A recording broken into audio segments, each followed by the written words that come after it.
Sean bienvenidos todos ustedes a esta reunión en la que, después de la presentación de quien ha sido el motor principal de este comité, aquí presente a la derecha, Maite realmente es la que más ha batallado y sin embargo a mí me toca estar delante en la procesión con el estandarte. Poco mérito me corresponde, pero la realidad parte de que tratamos de favorecer un mejor conocimiento de la ética, de la atención de los mayores en el ámbito social, y hacerlo siempre desde esa cuádruple perspectiva que ya ha señalado Maite, donde la independencia cobra un gran valor. Y ahora voy a ir presentando una a una a mis compañeras. Ya saben ustedes que, y aquí es evidente, que la geriatría y la gerontología es un asunto de mujeres, porque hay muchas profesionales femeninas y porque el predominio de la mujer es amplio en el campo asistencial. Antes de ello, le voy a dar dos puntos de reflexión que son fundamentales. Uno, que somos seres humanos, y somos seres humanos porque somos seres sociales. Y si somos seres sociales, la ética y antes la moral es un elemento fundamental para un correcto entendimiento de esta sociedad. Por otro lado, que los mayores son generadores de conflictos. Generadores de conflictos porque entran en edad de la pérdida y de alguna manera se tienen que defender frente a una sociedad que es muy exigente. Y en ello hay un hecho muy importante, que es la salud y la enfermedad, que ha sido desde hace bastantes años el objeto de la bioética, que es la que a nosotros nos adelanta, porque lógicamente tiene un mayor campo y hay una mayor sensibilidad y hay también una mayor exigencia en las respuestas. Pero se ha ido comprobando que también las personas mayores generan conflictos éticos de carácter social en la atención de las mismas. Una atención que será natural con las familias, a la cual tienen que acudir también profesionales dentro y fuera de las casas, que hay instituciones que acogen a los mayores y que son su último domicilio, y que todos sabemos lo que esto puede costar a la persona mayor. Y luego hay unos entes públicos de los cuales van a dimanar normativas y leyes, y por último, desgraciadamente, entre los mayores también hay problemas legales de carácter jurídico. Con ello decirles que hay una justificación suficiente para que nosotros entendamos desde un comité sectorial hacia los mayores de ética de atención el valor que tiene un buen conocimiento de estos temas relacionados con esa atención a la persona mayor, que está hecha por hombres que pueden ser de la familia y que pueden ser ajenos a la familia, y que la mayor exigencia indudablemente va sobre las familias, y es donde se genera un núcleo de conflicto no siempre visible, pero que tiene una gran importancia. Con este pequeño preámbulo, también para justificar un poco por qué estoy aquí, ya voy a presentar una a una a las personas que han tenido la generosidad de poder estar con nosotros hoy y poder explicarnos de lo mucho que saben aquello que va a ser práctico para un mejor conocimiento de este tema. La primera, María Jesús, por favor, si quiere subir, María Jesús Uriz. Es una experta en este campo, una personalidad en la ética,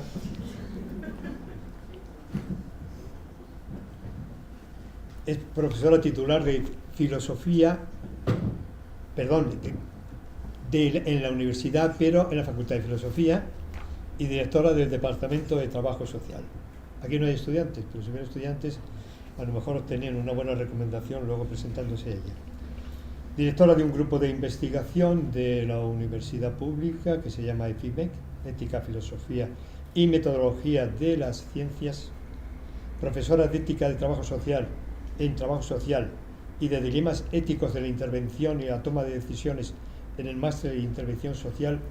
Directora académica de un curso de especialización, miembro de grupos de investigaciones, directora de proyectos científicos, autora de libros y artículos, muchas cosas. Pero la verdad es que todo ello se resume en que es la principal asesora interna que tenemos en nuestro comité, porque es una mujer que no solo sabe mucho, sino que siempre está dispuesta a que los demás participemos con ella. Gracias. Muchas gracias. Gracias por la amable presentación y gracias sobre todo pues por la invitación a formar parte de esta mesa, que espero que sea una mesa muy interesante y quizás lo más interesante de estas mesas de debate son las preguntas, el diálogo que se establece después con las personas que participáis y que asistís, ¿no?, a esta mesa de debate. Por tanto, voy a intentar ajustarme sobre todo al tiempo que me han dicho, que es como mucho media hora, no voy a alargarme demasiado y voy a intentar sintetizar algunas ideas principales, ¿no?, de la exposición que propuse, ¿no?, como título de mi intervención. Antes de empezar también sí que me gustaría igual manifestar mi alegría porque por fin el Comité de Ética esté en marcha, ¿no? Y es cierto que llevamos ya un tiempo que no se ve, un tiempo de rodaje, pero que hemos estado trabajando en él, llevamos ya un año prácticamente, y hasta que ya hemos sido acreditados como miembros del comité y que esperamos que esta acreditación sirva sobre todo para poner en marcha nuestro servicio, ¿no?, nuestra ayuda a todas esas cuestiones que, como antes comentaba Maite, ¿no?, problemáticas, conflictos éticos que puedan surgir en la atención a las personas mayores, ¿no? Es decir, que estamos a vuestra disposición, ¿no?, como miembros del Comité de Ética de Personas Mayores. Bien, y sin más preámbulos ya entro un poquito en lo que sería la exposición. He preparado una exposición bastante breve, como digo, para ajustarme al tiempo establecido. Sí. Es verdad, me recuerda al actualizar que no he leído el título. Se había puesto que no lo había leído. Yo tampoco. El título de la exposición es Ética aplicada a la intervención social. Cuando me propusieron formar parte de esta mesa de debate, pensé en hablar de conflictos éticos, porque quizás es un poco lo que más estoy trabajando últimamente, ¿no? Conflictos éticos, dilemas éticos que surjan en las intervenciones profesionales, ¿no? Luego después, cuando pensamos un poco la distribución del contenido de la mesa, pues quizás a mí me tocaba la parte introductoria, ¿no?, que es la primera, en la que se habla de cuestiones igual un poquito más generales. Pero pensé quizás en centrarme en un aspecto igual más de la ética profesional, ¿no?, que es la parte que también trabajo más dentro del Departamento de Trabajo Social y dentro del grupo de investigación EFIMEC, que dirijo en la Universidad Pública. Y esa parte se refiere sobre todo a los principios éticos y a las virtudes profesionales, porque creo que son algo importante, algo que todo profesional y toda profesional debe tener en cuenta en sus intervenciones, ¿no? Tener en cuenta los principios éticos y tener en cuenta cuáles son las virtudes, ¿no? Hablar de una persona virtuosa, ¿qué es una persona virtuosa? ¿En qué consisten esas virtudes profesionales, no personales, sino más profesionales?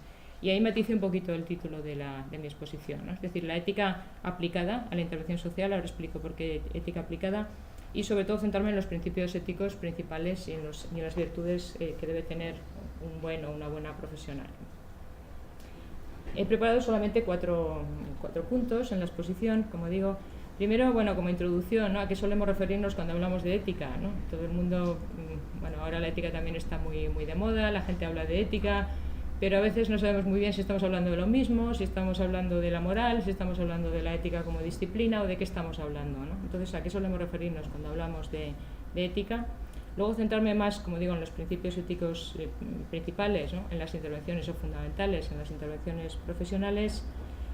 A continuación, señalar algunas, no todas, porque hay muchas de las virtudes profesionales que serían fundamentales para las intervenciones profesionales.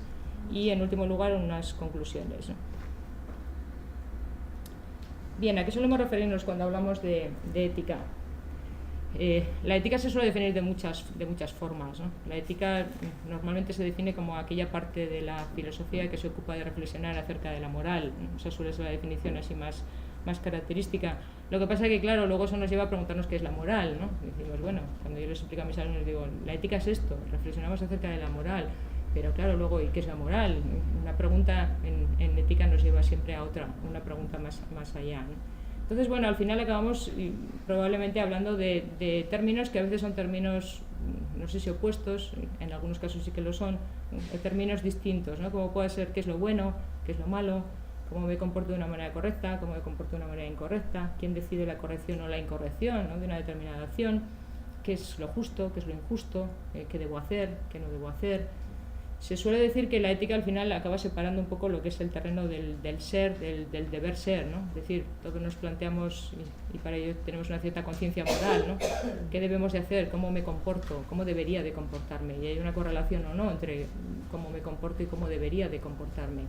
Y por eso se suele hablar también de cuando me remuerde la conciencia, ¿no? Cuando me comporto de una forma correcta, ¿no? Bueno, esos normalmente son términos, como digo, lo bueno, lo malo, lo justo, lo injusto, el ser, el deber ser, son términos relacionados con la ética. Aunque, bueno, yo me quedaría también con otra parte de la ética que destaca Fernando Savater, ¿no? Fernando Savater dice que la ética es el arte de vivir, el arte del saber vivir bien. Los griegos y el propio Aristóteles ya hablaban mucho de la vida buena y de diferenciar la vida buena de la buena vida, ¿no? Y decía, tenemos que saber vivir y tenemos que saber vivir bien. Y claro, en saber vivir y en saber vivir bien, probablemente ahí radica la receta de la felicidad, ¿no? Que quizás es aquello a lo que todas y todos aspiramos, ¿no? Creo, al ser felices en esta vida, ¿no? Entonces Savater habla de la ética como arte de vivir, como arte del saber vivir y como arte que nos ayuda a discernir, a separar aquello que nos conviene o aquello que consideramos que es bueno de aquello que no nos conviene o que consideramos que es malo, ¿no? Luego ese discernimiento entre lo bueno y lo malo en principio es aquello que nos ayuda a ser más felices, ¿no? Eso sería un poco como introducción a qué es la ética o en qué consiste la ética. Luego al final un poquito la finalidad de la ética sería ese objetivo, ¿no? Alcanzar ese objetivo, lograr ser más o menos felices, ¿no? Cuanto más mejor. Bien, se suele hablar también de la ética aplicada. De hecho, en el título de mi exposición había puesto ética aplicada a la intervención social, aunque luego, pues, refiriéndome a los principios éticos y a las virtudes profesionales. A mí no me gusta mucho el término ética aplicada, lo suelo decir siempre, pero bueno, quizás es un término que se utiliza muy habitualmente. No me gusta, ¿por qué? Pues porque, a ver, yo creo que la ética en sí misma es aplicada. Entonces, bueno, que quizás estamos diciendo algo un poco redundante, ¿no? Cuando utilizamos el término ética aplicada. Creo que la ética ni es totalmente teórica, ni es totalmente práctica. Tiene que ser teórica o práctica, como tantas cosas en esta vida, ¿no? Es decir, la reflexión teórica nos lleva a la práctica, la reflexión sobre la práctica nos lleva a la teoría. Y por tanto, bueno, pues la ética en sí misma también tiene una parte de aplicación siempre, ¿no?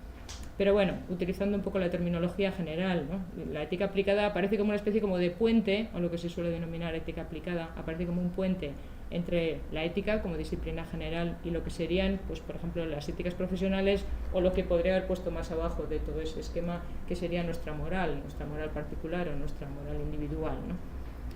Claro, el problema es que, bueno, he dicho que me iba a centrar un poquito más en esa parte, ¿no? En la parte de las éticas profesionales. Claro, un buen profesional tiene que tener una serie de criterios éticos, tiene que seguir una serie de principios éticos y tiene, eso es lo que voy a intentar explicar, tiene que poseer y desarrollar y cultivar una serie de virtudes profesionales, ¿no?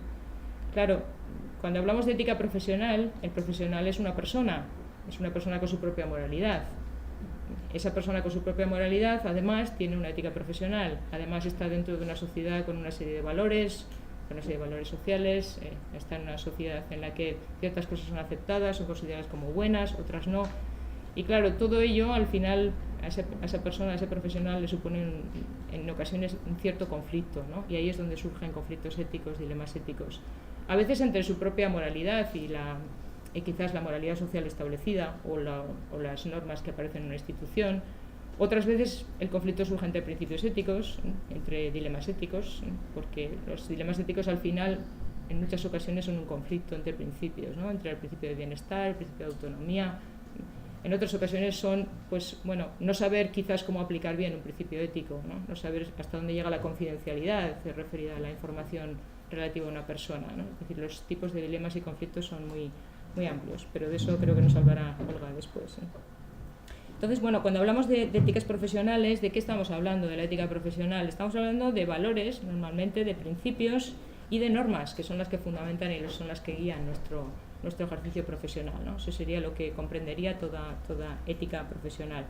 Claro, cuando hablamos de valores, de principios, de normas, todo eso que ocurre, bueno, pues que aparecen recogidos normalmente en los códigos deontológicos, ¿no? Es decir, cuando tenemos una deontología profesional, deontología de la profesión de enfermería, código deontológico de la profesión de trabajo social, código deontológico de la profesión de medicina, ahí que nos aparecen pues eso, toda una serie de valores, de principios, de normas. En ocasiones no está establecida tampoco esa diferencia, ¿no? Es decir, aparecen valores, principios, normas y quizás no se establece muy bien qué es un valor, qué es un principio, qué es una norma, sino que todo aparece de una forma un poco más confusa. En otras ocasiones sí. Bien, bueno, de ello me voy a centrar en algunos principios éticos porque el tema daría mucho más de sí. Principios éticos que he elegido, puestos a elegir principios éticos, la verdad es que es una elección un poco difícil porque hay muchos y muy interesantes, ¿no?, en todas las éticas profesionales, ¿no? He elegido dos grupos de principios éticos porque creo que son básicos en las intervenciones profesionales. Este es el primer grupo y he elegido una serie de principios éticos que formuló Wiestek, que fue un sacerdote católico americano, que, bueno, los formuló en relación a las intervenciones de los trabajadoras sociales. Como soy del Departamento de Trabajo Social, he tirado un poco también para él en esta lección. Y bueno, los eligió para formular un poco cómo tenía que ser la relación entre trabajadores sociales y personas usuarias, ¿no? Y no solamente por eso lo he elegido, sino porque me parecen unos principios muy interesantes que, a pesar de ser formulados en los años 60, sin embargo hoy en día son muy importantes, ¿no?, y forman parte de la base de muchos códigos deontológicos. Son los siguientes, ¿no? Los voy a decir muy brevemente, ¿no? Luego, si queréis, profundizamos en alguna de las cosas que diga. El principio de individualización se refiere a, bueno, cada persona es un ser único, cada persona es un individuo, es una persona única. A veces se nos olvida esto, que cada persona es una persona única. Y creo que es muy importante, ¿no?, que lo tengamos en cuenta. Somos seres individuales, somos seres únicos. Segundo principio, no está en orden jerárquico. Expresión explícita de los sentimientos. Es decir, bueno, a veces los profesionales, ¿qué tienen que hacer? Pues ayudar, facilitar a que las otras personas, las personas usuarias, expresen emocionalmente sus sentimientos. A veces están en una situación complicada, a veces están en situaciones de dificultad, de discriminación, de enfermedades. Entonces, la expresión explícita de los sentimientos es algo muy importante, como un principio ético básico. Ayudar, saber ayudar por parte del profesional a que la persona usuaria lo exprese explícitamente. Sus sentimientos, cómo se siente, qué es lo que está sintiendo en ese momento. La implicación emocional controlada estaba más por parte del profesional, ¿no? Es decir, los profesionales se implican en las relaciones con las personas usuarias, pero a veces, precisamente cuando son situaciones difíciles, de enfermedades graves, situaciones al final de la vida, de, bueno, pues situaciones de marginación, ¿qué puede ocurrir? Que nos impliquemos emocionalmente demasiado. Entonces, bueno, pues hay que implicarse, pero emocionalmente, pero no demasiado, sin llevarme todos los problemas a casa, porque luego después, como me los lleve todos a casa, igual acabo peor que emocionalmente, ¿no?, que lo que estaba la persona usuaria, ¿no? El principio de aceptación, que está muy relacionado con el primero, ¿no? Es decir, somos personas, somos seres únicos y, por tanto, los profesionales, seamos quienes seamos, médicos, profesionales de enfermería, trabajadores sociales, tenemos que aceptar a las personas, aceptarlas tal y como son. Actitud no enjuiciadora. Podemos enjuiciar los comportamientos, las conductas, pero no las personas. Eso creo que también es algo muy importante, ¿no? Es decir, podemos enjuiciar un determinado comportamiento, una actitud, una conducta, pero cuidado, no enjuiciemos a las personas, no cataloguemos a las personas, no etiquetemos a las personas, ¿no? La autodeterminación del usuario es un principio básico que se refiere al respeto a la libertad y aparece en la mayoría también de los códigos deontológicos, ¿no? Respetemos la libertad, el criterio, las decisiones de las personas usuarias. Y la confidencialidad, que está muy relacionada con los anteriores principios, ¿no? Tenemos que respetar la información confidencial referida a las personas usuarias, ¿no?, la intimidad y la confidencialidad de esa información. Bien, todo eso se resume en algo que he puesto debajo, que sería el respeto a la persona individual como ser autodeterminante. creo que eso, bueno, pues tiene que ser como el principio básico que tenemos que tener grabado en nuestras mentes, ¿no? Tenemos que respetar a las personas individuales, porque cada persona es un ser único, y como seres autodeterminantes, como personas capaces de tomar sus propias decisiones, ¿no? El origen de todo este planteamiento es un origen kantiano. Como soy de filosofía, los orígenes los destaco, ¿no? Y bueno, pues el origen kantiano sobre todo, ¿por qué? Bueno, pues porque Kant ya había formulado hace ya unos cuantos años que las personas somos fines en sí mismos, no somos medios. Las personas somos fines, quiere decir que no, esto significa de una forma tan clara como que no podemos instrumentalizar a las personas, no podemos mediatizar a las personas, no podemos utilizarlas como medios para conseguir un fin.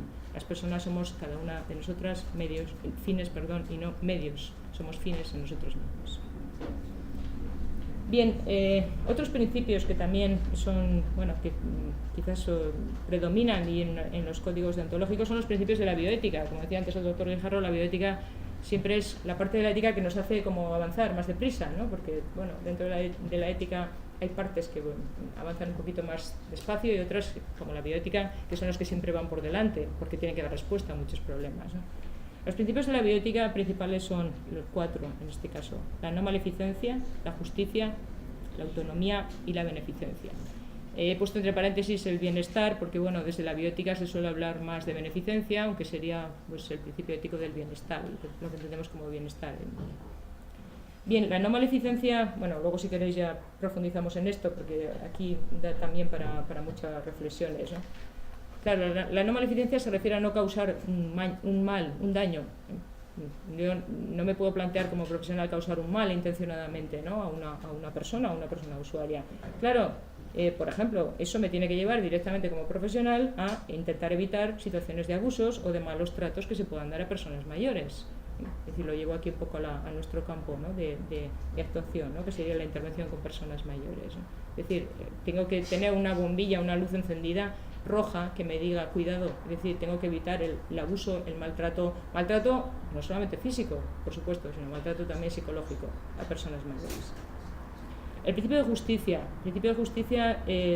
claro, cuando se habla de justicia hay muchas formas, ¿no? de entender la justicia. Aquí desde la bioética está entendida también sobre todo como una no discriminación y como un trato igualitario a las personas. Yo no puedo discriminar a las personas, tengo que tratarlas de forma igual, no puedo tratar mejor a una persona usuaria que a otra persona usuaria, ¿no? Por supuesto, en el caso de las personas mayores nos llevaría a no discriminar a ninguna persona mayor por cualquier tipo de condición, por su mayor o menor edad, discapacidad física, posible discapacidad intelectual, deterioro cognitivo, por cualquier motivo, ¿no? Y también el principio de justicia tiene otra vertiente, que es la vertiente igual más material, más económica, ¿no? Es decir, cuando se refiere también a la distribución de los recursos, si soy responsable de un determinado programa, lo que tengo que intentar hacer es distribuir los recursos de la forma más equitativa posible y más justa posible. A veces la igualdad y la justicia no son iguales, ¿eh? Luego, si queréis, redundamos un poco en eso, ¿no? Otro principio sería el principio de autonomía. El principio de autonomía es algo principio básico, ¿no? En todos los códigos deontológicos aparece de una forma muy clara, ¿no? Y como hemos visto antes, ¿no? En la formulación de Biestek también, aunque aparece como autodeterminación, ¿no? Se refiere al respeto a las decisiones, ¿no? de las personas usuarias, ¿no? Tenemos que respetar las decisiones, aunque a veces, cuidado, en algunos códigos deontológicos aparece la coletilla, ¿no? Tenemos que respetar las decisiones de las personas usuarias, aunque no las compartamos, que a veces eso es lo más difícil, ¿no? Es decir, que, bueno, ¿cómo respeto una decisión si yo no la comparto? Eso me crea un cierto conflicto, ¿no? En muchas ocasiones. Entonces, bueno, en el caso pues, más práctico, ¿no? De aplicación concreta, claro, me lleva a temas muy importantes como valorar la competencia de la persona. Claro, yo puedo respetar las decisiones de la persona usuaria si esa persona usuaria es competente para tomar decisiones. Luego tengo que hacer una valoración de la competencia, ¿no? Entonces, la valoración de la competencia me lleva a informar completamente y verazmente a la persona usuaria, es decir, me lleva a todo el tema del consentimiento informado. Las personas usuarias tienen que estar informadas y bien informadas, no solamente firmar un papelito como a veces se hace, decir, no, usted firme aquí para esta intervención. No, explíqueme usted en qué consiste esta intervención, qué riesgos tiene, qué posibilidades tengo otras alternativas. Consentimiento bien informado, ¿no? Y también, bueno, nos lleva al respeto a la privacidad y a la confidencialidad. En definitiva, la privacidad y la confidencialidad son un derivado de la autonomía, ¿no? Las personas somos seres autónomas y, por tanto, también merecemos que todo lo relativo a nosotras mismas sea respetado, esa información íntima sea respetada por los demás. Y el último principio, no por ello tampoco menos importante, el principio de beneficencia o de bienestar, ¿no? Tal y como se entiende hoy en día, sería la obligación moral, ¿no? De actuar en beneficio de otros, promoviendo sus legítimos intereses, ¿no?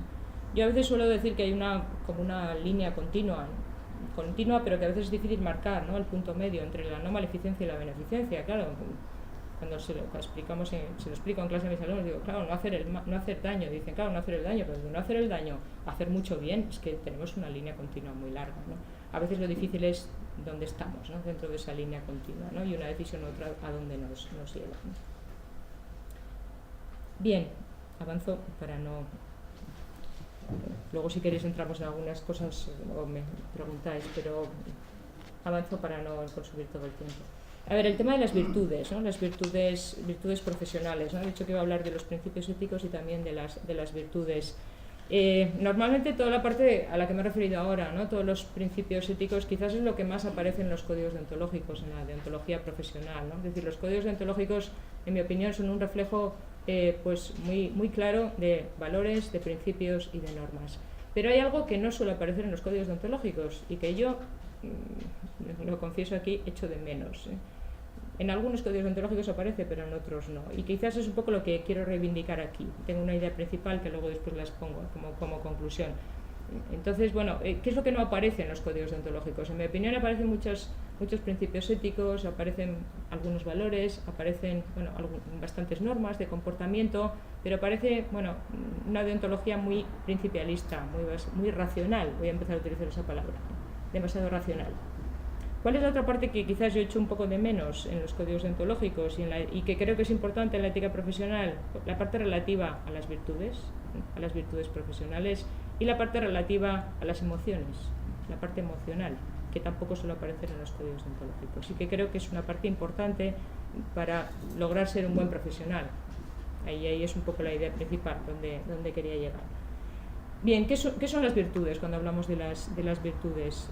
Virtudes son disposiciones adquiridas de la voluntad, y ahí recurro un poco también a Aristóteles, que es una de las personas que creo que define muy bien la virtud. Disposiciones adquiridas de la voluntad. Claro, Aristóteles dice, adquirimos las virtudes no las tenemos, no somos virtuosos de por sí, yo soy virtuosa y ya está, y tengo estas virtudes. No, las adquirimos a través de ¿qué? De nuestras experiencias. Las experiencias van forjando una serie de hábitos y esos hábitos nos hacen ser más o menos virtuosos. Luego, las virtudes hay que trabajarlas, no las tenemos y ya está. Hay que trabajarlas, y las virtudes profesionales, por supuesto, también hay que trabajarlas, como todas las otras virtudes, ¿no? Y además esas virtudes, cuando las vamos forjando, hacen que forman parte de nuestro carácter moral, de nuestro ethos, que es el término que utilizaban los griegos, ¿no? Entonces, las virtudes forman parte de nosotros mismos. Lo importante es desarrollar esas virtudes para que realmente nuestro carácter moral sea mejor. Eso es uno de los objetivos, ¿no? Por eso lo de que la persona virtuosa tiene un carácter virtuoso, y la frase de no me porto bien porque soy bueno, sino que soy bueno porque me porto bien. Es decir, voy a portarme bien, voy a demostrarlo a través de mis experiencias, voy a adquirir una serie de hábitos, y con esos hábitos voy a adquirir una serie de virtudes y llegaré a ser una persona más o menos virtuosa. Sigue Aristóteles y dice, sí, consistentes en una posición intermedia, el término medio, y aquí viene una de las virtudes que creo que es fundamental, ¿no? Para la ética profesional, la virtud de la prudencia. Tenemos que ser prudentes. El método deliberativo, por ejemplo, de la bioética es un método prudente. Se utiliza mucho la prudencia. La prudencia es una virtud fundamental. Es la frónesis que llamaban los griegos, ¿no? La frónesis, o también llamada sabiduría práctica, ¿no? Es decir, ¿en qué consiste? Pues saber hacer, ser capaz de saber y hacer lo correcto en una situación concreta, sin dejarnos influenciar indebidamente por otro tipo de factores, ¿no? Es decir, cómo sé que puedo hacer lo correcto y no dejarme influenciar por temores, por riesgos, por miedos, por presiones.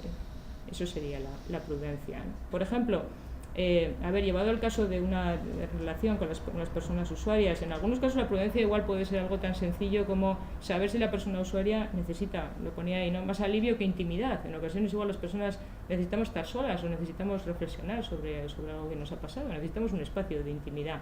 Pues los profesionales también tienen que saber reconocer ese tipo de situaciones, ¿no? Es decir, esa persona necesita su espacio de intimidad. Quizás no necesita ahora que esté con ella, quizás no necesita alivio. Hoy quizás es el revés. Entonces, ¿eso qué me hace detectarlo? Puede ser la prudencia, ¿no? Esa sabiduría práctica. Bien, otras virtudes profesionales, me salto algunas cosas para llegar un poquito al final. Otras, he puesto algunas porque la verdad es que hay un montón, pero bueno, por seleccionar algunas, ¿no? La competencia, ¿no? Es decir, esto, bueno, se supone que las profesionales tenemos que ser personas competentes, es decir, tenemos que tener un buen conocimiento pues, de nuestra profesión, ¿no? Y un saber hacer. La veracidad creo que también es una virtud importante, ¿no? Que ser honesto, ser personas honestas y ser personas veraces. Esto de decir la verdad, que a veces, bueno, sobre todo mis alumnos cuando les digo decir la verdad, dicen, bueno, la verdad, y estas verdades a medias no podemos decir, estas mentirijillas, bueno, hay una, también vuelve a haber otra línea de continuo, ¿no? Como en muchas cosas en ética, ¿no? Entre decir toda la verdad y mentir, ¿no? Y ahí podemos situarnos, ¿no? En un lado o en otro. La confiabilidad o la fiabilidad, ¿no? Vuelvo otra vez a Aristóteles. Aristóteles decía una cosa también curiosa, cuando las relaciones entre personas son voluntarias, no son legales, lo que mantiene juntas a las personas es el trato como persona merecedora de confianza. Es decir, cuando ya estamos fuera de la legislación, ya estamos en una relación ya entre personas, en otro tipo de relación voluntaria, es decir, una relación de amistad, una relación voluntaria, no legal, entonces lo que mantiene juntas a esas personas es el trato como esa persona que merece confianza. Es decir, yo me fío de esta persona, es merecedora de mi confianza. La fortaleza, estar cerca de la persona usuaria, en ocasiones con firmeza y valentía. A veces lo que la persona usuaria necesita es un apoyo de alguien fuerte, un brazo al que agarrarme y decir, sentir que estás ahí. Pues eso también es la fortaleza. La esperanza, ayudar a la persona cuidada a dar un sentido positivo a su vida. Es decir, que tengan una esperanza, que vean un camino, que vean una luz al final del camino, que a veces la necesitamos tanto. La humildad. La otra persona es única y irrepetible, es decir, tenemos que ser personas humildes, siempre podemos aprender de las otras personas, siempre se puede aprender algo de los demás y por supuesto de las personas a quienes cuidamos también se puede aprender mucho. La paciencia que a veces nos falta, sobre todo en esta sociedad, ¿no? de hoy en día, ¿no? Pues la paciencia profesional también, la constante ayuda hacia las personas usuarias. Bien, voy terminando. Me ajusto. Bueno, eso referido un poquito a las virtudes. Claro, hemos hablado de los principios éticos, digamos, y también, bueno, de las virtudes. Como he comentado antes, quizás un poco mi percepción es que en los códigos deontológicos aparece muy desarrollada toda esa parte de principios éticos a la que me he referido. Probablemente cuando hablo de principios éticos todo eso pues os ha sonado quizás como más identificable, ¿no? Con un código deontológico, pero quizás es otra parte, la de las virtudes no tanto, no suele aparecer tanto en los códigos deontológicos. Entonces hay dos perspectivas éticas que yo creo que son, bueno, tres más bien. La ética de la virtud en realidad estaría en esta que acabo de definir, pero además de la ética de la virtud hay otras dos perspectivas éticas que yo creo que son muy interesantes a la hora de perfilar pues qué tiene que ser un buen profesional, ¿no? Cómo tiene que comportarse un buen profesional y qué características debe tener. Una de ellas es la ética del cuidado, ¿no? Y otra de ellas es la ética de la compasión. Voy a referirme muy brevemente a estas dos perspectivas éticas. La ética del cuidado lo que nos dice es intenta reivindicar un poco el cuidado del otro, es decir, volver otra vez a revitalizar el término cuidado. ¿Qué tenemos que hacer las profesionales en muchas ocasiones? Cuidar a las otras personas, bueno, y las no profesionales en nuestra vida cotidiana también, es decir, el cuidado está presente en nuestras relaciones. Entonces, bueno, lo que plantean las autoras, hablo en femenino porque son la mayoría mujeres, sobre la ética del cuidado es que tenemos que volver a redefinir la moralidad en términos del cuidado. Y es un poco la clave por la que empezaba la exposición, ¿no? Nos están hablando de las relaciones entre las personas, nos están hablando de cómo las personas están sintiendo, cómo están actuando, no según principios éticos en algunos casos, los profesionales y las profesionales, sino a veces por sus emociones, a veces por sus relaciones, por sus interacciones con las otras personas, ¿no? Y eso es en lo que se centra la ética del cuidado.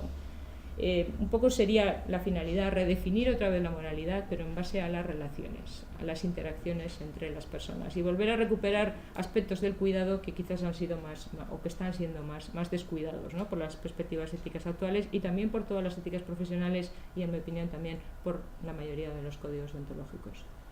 Por eso, bueno, pues lo de que el profesional siente y actúa. Claro, el profesional no solo actúa, es que el profesional también está sintiendo. Está ante una persona que siente, pero la profesional también está sintiendo. Las emociones están ahí, los sentimientos están ahí, las relaciones están ahí, las interacciones están ahí. Y en ocasiones pues desde esta perspectiva lo que se le pide al profesional es que sea receptivo, que esté atenta a esas necesidades o esas sensibilidades o esas emociones que están surgiendo en las personas usuarias. Eso creo que es parte importante también de la ética, no solo los principios éticos, sino también esa parte más de relación, de interacción y de emoción. Carol Gilligan dice, es una de las autoras que defiende la ética del cuidado, ¿no? Dice, los deberes y los principios éticos adquieren significado dentro de la relación del cuidado del otro. Es decir, ¿de qué nos sirve hablar de deberes, de principios éticos, de respeto a la autonomía, de tenerlo muy claro? Todo eso, no digo que no haya que tenerlo claro, por supuesto que sí, pero además de eso, tenemos que integrar esos deberes y esos principios éticos en esa relación, en el cuidado del otro, en esa situación concreta y en esa interacción concreta con las personas usuarias. Y las emociones, pues las emociones, bueno, probablemente son quizás la parte más descuidada, ¿no?, dentro de la ética. ¿Por qué? Bueno, pues probablemente porque cuando se hacen tratados de ética, pues siempre se recurre a la parte racional, ¿no? Y se dice, bueno, se recurre a Kant, se recurre a todos los autores que han marcado una racionalidad, ¿no? La razón es importante para la ética, pero también es importante la afectividad, y eso es otra de las ideas que quería transmitiros, ¿no? Las emociones influyen en nuestras acciones morales, y no solo influyen, sino que además pueden guiarlas. Cuidado, porque en ocasiones no somos muy conscientes de esto, pero a veces nos ocurre, y ser inconsciente o no ser consciente de esto a veces es un problema. Nuestras emociones influyen en nuestras acciones morales, a veces más de lo que pensamos, a veces más de lo que creemos y a veces más de lo que nos gustaría, pero están ahí y están influyendo. Por tanto, es mejor ser conscientes de ello para poder, bueno, de alguna forma saber cómo nos estamos comportando, ¿no?, y saber cómo me quiero comportar, ¿no? Por eso, bueno, las emociones, Martha Nussbaum le cogí como referencia porque es una de las autoras principales, ¿no?, Martha Nussbaum recibió el premio Príncipe de Asturias de las Ciencias Sociales en el 2012. Ya voy pronto. Y dice Martha Nussbaum, las emociones son, fijaros la expresión, levantamientos geológicos del pensamiento. Esto me llama mucho la atención. Digo, bueno, las emociones son levantamientos, o sea, parece como si ha venido un levantamiento geológico, nos ha levantado el pensamiento y estamos en esa situación emocional, ¿no? Pero fijaros, nos pueden servir para revelarnos algo valioso, es decir, no las descuidemos porque nos pueden revelar algo valioso. Bien, y bueno, Martha Nussbaum acentúa sobre todo, esta es la penúltima idea, la idea de la compasión, la emoción de la compasión. La compasión, también he de decir que, bueno, actualmente yo creo que está un poco descuidada, incluso desvalorizada, diría yo, ¿no? Es decir, hablar de la compasión, pues no todo el mundo le gusta, porque parece que estamos diciendo, pobrecita persona usuaria, me tengo que compadecer de él. No, es que no es eso. A ver, compadecerse, fijaros la definición que dan Martha Nussbaum, es una emoción dolorosa causada por la conciencia de una desdicha inmerecida de la otra persona. Es una definición creo que bastante completa, ¿no? Sentimos, es una emoción dolorosa, pero además, ¿por qué siento esa emoción dolorosa? Porque soy consciente de la desdicha, de algo inmerecido, de esa situación negativa que está pasando esa persona, y eso me emociona. Luego no es pobrecita persona usuaria, no es compadecerte en ese sentido, ¿no?, sino que es algo más, incluso, bueno, no entro ahí porque eso sí que me llevaría a otra serie de explicaciones, pero Martha Nussbaum dice, eso tiene que ayudarnos a reaccionar en las personas, en los profesionales, ¿no? Es decir, me compadezco del otro, pero eso me ayuda a reaccionar, es una actividad, o sea, hace que me ponga las pilas, hablando coloquialmente, ¿no? Hace que reaccione como profesional y hace que intervenga como profesional y además hace que intervenga como un buen profesional, porque, bueno, me ha suscitado, me ha removido geológicamente, ¿no?, como estaba utilizando la expresión de antes. Entonces, bueno, pues la compasión sería un impulso también que nos ayudaría a actuar como profesionales, y creo que entre otras emociones habría que recuperarla, no solamente la compasión, otras emociones, pero principalmente ella. Y acabo ya con esto, quizás sería la idea principal, ¿no?, que he intentado transmitir a lo largo de esta breve exposición, lo que creo que son los tres pilares básicos para una buena intervención profesional, ¿no? Por un lado, el respeto a los valores, a los principios, a las normas, todo lo que aparece normalmente recogido en los códigos deontológicos, aquello por lo que he comenzado, que no lo niego, son realmente importantes, aunque tienen sus limitaciones, los principios éticos, y tienen sus excepciones. Pero por un lado, respeto a los valores, principios y normas. Por otro lado, la importancia de forjar un carácter moral, en el sentido del ethos, que decía aristotélico, es decir, pues ser una persona virtuosa y lograr una serie de virtudes profesionales. Por otro lado, tener una sensibilidad emocional, es decir, ser consciente de esa parte emotiva no dejar aparte las emociones en la ética, porque creo que las emociones también desempeñan un papel importante en la ética.